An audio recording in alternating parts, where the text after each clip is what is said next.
The S&P and the NASDAQ have turned positive in the last minute. So we've got the S&P up 2 points. Let's see if that can hold. The NASDAQ has erased a 469-point loss. Not bad. It is now up 15 points. And the Dow, still down about 72, but that is certainly better than where it was.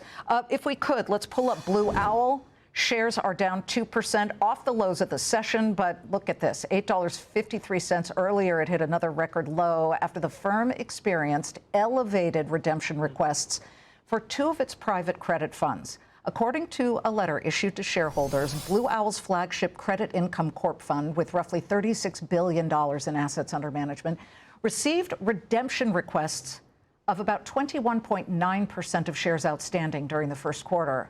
Meanwhile, look at the smaller fund, the Income Corp Fund, Tech Income Corp Fund, an AUM of $6.2 billion. That one received redemption requests, meaning investors wanted their money out 40.7% during that same quarter. Blue Owl has capped requests at 5% in both of those funds, noting in the letter that the higher than usual requests are from, quote, heightened market concerns around AI-related disruptions to software companies. Private credit opens lending to software companies at higher interest rates. What kind of risk might this pose for the private credit market and the overall economy? Let's bring back Federal Reserve Bank of New York President and CEO John Williams to weigh in.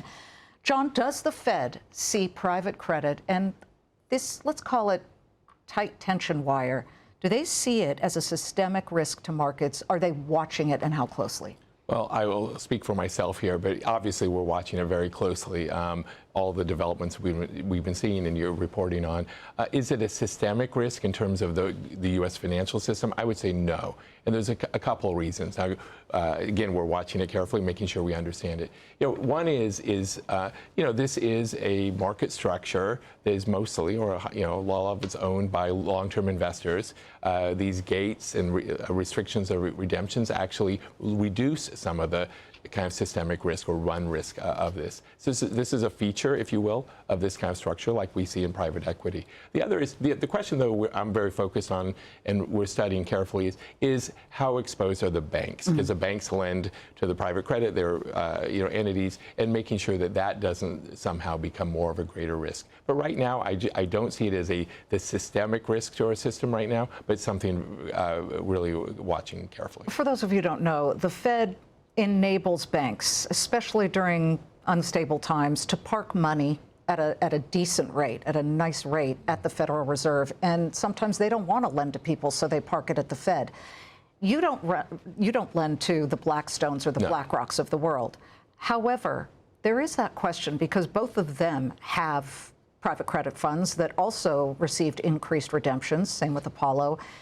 Do you see any sort of elevated risk? Or do you see those, any one of them, as too big to fail?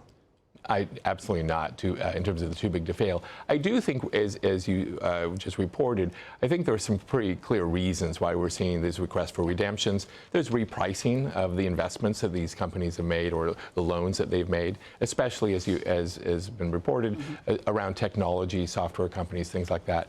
And these tend to be in the medium risk kind of categories of lending. That's what private credit tends to focus on. So I think there is a repricing or reassessment of the valuation of these underlying loans, and that's what happens when the markets are kind of adjusting to perhaps a different view of the value of these loans. But I'd love to get just a general question in about leadership.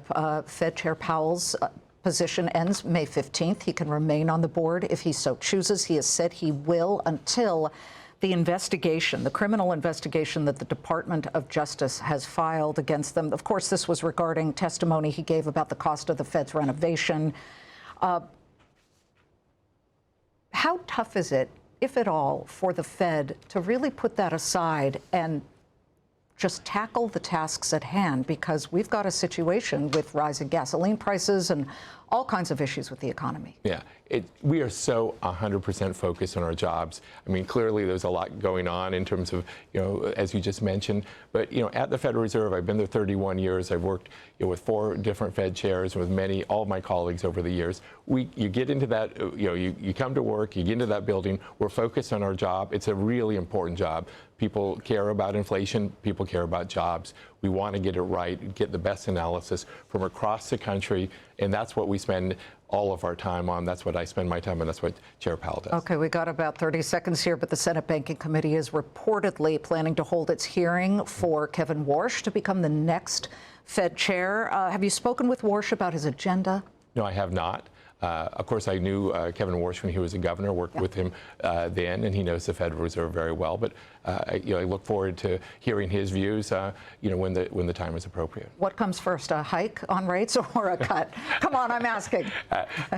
We got to be data dependent. We got to be driven by, what we're seeing in terms of achieving our goals. Right now, monetary policy, I think, is in the right place, and we just got to wait and see, what happens in the future. Well, we're both Berkeley graduates, so I was allowed to ask you that last one just as a final push. Good to have you, sir. Thank you so much for joining us.